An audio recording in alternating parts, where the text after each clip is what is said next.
Yeah, Gilly, he's one of the best, isn't he? I think his nickname is the Freak, because some of the innings he plays and some of the shots he plays are outrageous. I don't think anybody, his teammates, the opposition team, the Australian fans watching, were prepared for what we were about to see.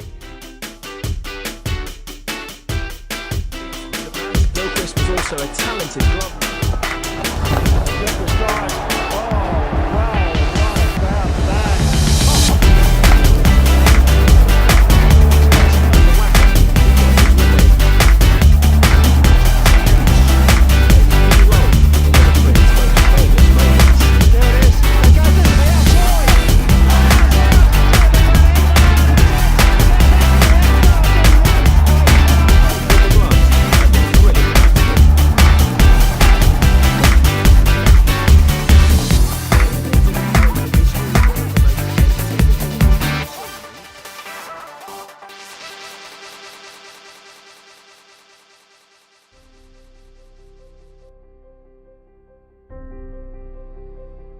Oh, I'm not sure if there was one moment. I just was the youngest of 4 children. My father played a truckload of cricket, and my sister and then 2 elder brothers played it. So I was always around it. So as far back as I can remember, I've always loved it. So there's probably not one single moment, but it was probably going to my father's games when he was playing and I was little and being babysat while he batted, which was never long. The babysitter didn't get paid much because he wasn't out there long. But that's in and around the game since I can remember. Oh, look, that's a lovely compliment to hear when people make reference to the way I played and the effect it had on the game. But I think the catalyst for change was one-day cricket, so limited overs cricket coming into as a legitimate format.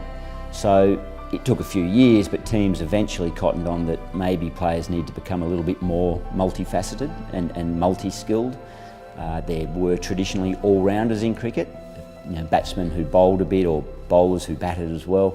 The keeper was generally just a wicket-keeper, so it wasn't long until teams realised that they can get better value out of having a wicket-keeper that can bat as well. So that was probably the catalyst, and then I guess I was helped move it along in that direction, and I was given the authority from my leadership group and my captain Steve Waugh to go out there and have a crack. So that sort of was the advice that I received, and that probably played a part in moving it in that direction.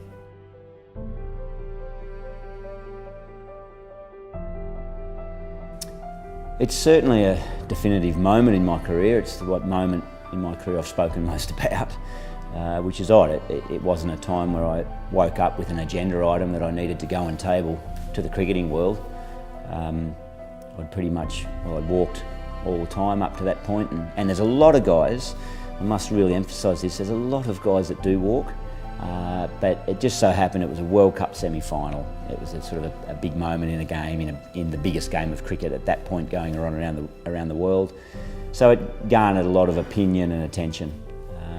But I think you play your cricket, the way you play your cricket says a lot about you as a person and your character and your foundation, where you came from.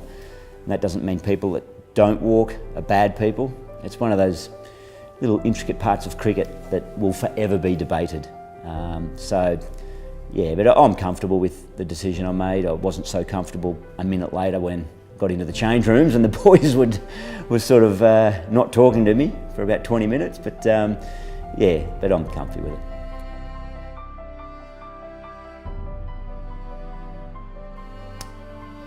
I think the most memorable test match, probably the most extraordinary test that I played in 2001 at Calcutta against India, where it's a famous match where we batted first, got a big score, bowled India out, then made them follow on, and they ended up scoring 600 and turning it around and bowling us out. It's quite possibly the biggest comeback ever in Test cricket history. It's one of the most extraordinary games.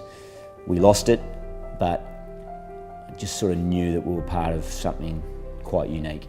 So it was a real thrill to be there, even though we were down and out. And in one-day cricket, John Buchanan was a great leader of ours, a great visionary, and he challenged us in one-day cricket to be the first team to ever score 400, which we thought, this is back in mid-2000s, and 300 had just been the sort of breakthrough.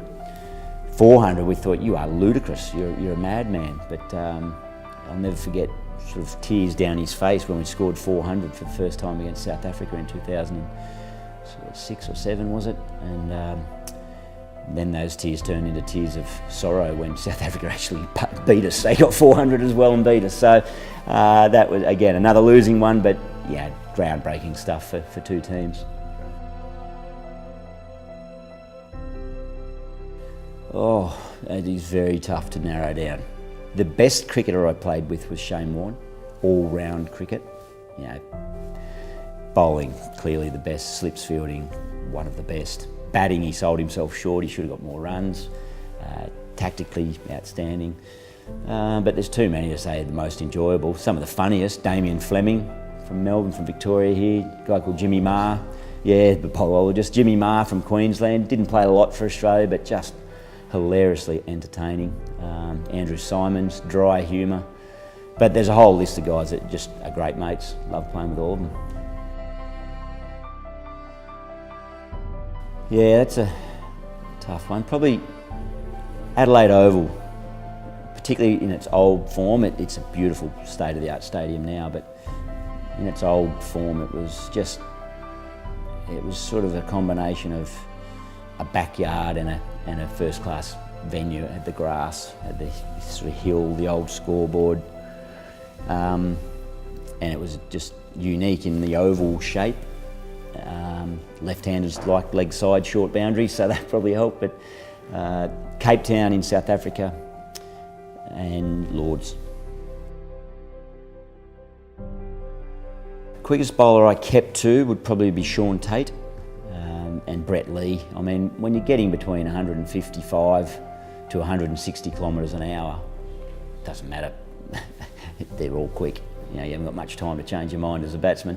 So, yeah, but those two are the standout pace-wise. In cricketing terms, really it's about what I've learnt in retirement is the most valuable thing is, and enjoyable thing is, being able to walk into a room anywhere in the cricketing world, and be it in Australia or overseas, see an ex-teammate or an ex-opponent and have that camaraderie with him. Say good day, have a chat, have a drink, have a laugh. That's the most valuable thing you take away from the game, and I just encourage current day players to be aware that that is waiting for them. So don't need to temper down the aggression and so on the field while you're in the middle of your career, but just be mindful that there's probably a bigger issue or a bigger force at play than just what's happening right there and then. I grew up in a combi. Grew up in a bright, well, we had a blue, then a white, and then the ultimate embarrassment at the age of sort of 10 and 11 and 12 and up to 15, a bright orange combi. But funnily enough now, we used to get mum to drop us at the corner, about 2 blocks from school and walk down because we did not want to be seen in it. But of course they're all cool now and hip, so I'm getting one refurbished actually at the moment, so it won't be long until that's in my garage as well.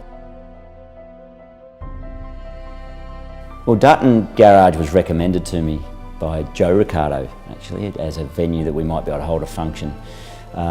Look online, check it out, and it looks pretty impressive. But to walk into the venue, it's simply incomparable to anything I've ever seen. It's the attention to detail. Let's forget the cars for a minute, just the venue. The attention to detail is second to none. It's just the way this heritage listed building's been restored, the cafe, the areas of use for functions, for boardroom facilities, just everything is unbelievable. But then you focus on the main event, and that's the cars. I just can't imagine a finer collection of cars all in one place that are so extraordinarily beautifully restored or worked on or presented the way they're presented. Both, older, new, just everything's here. It's a car lover's heaven.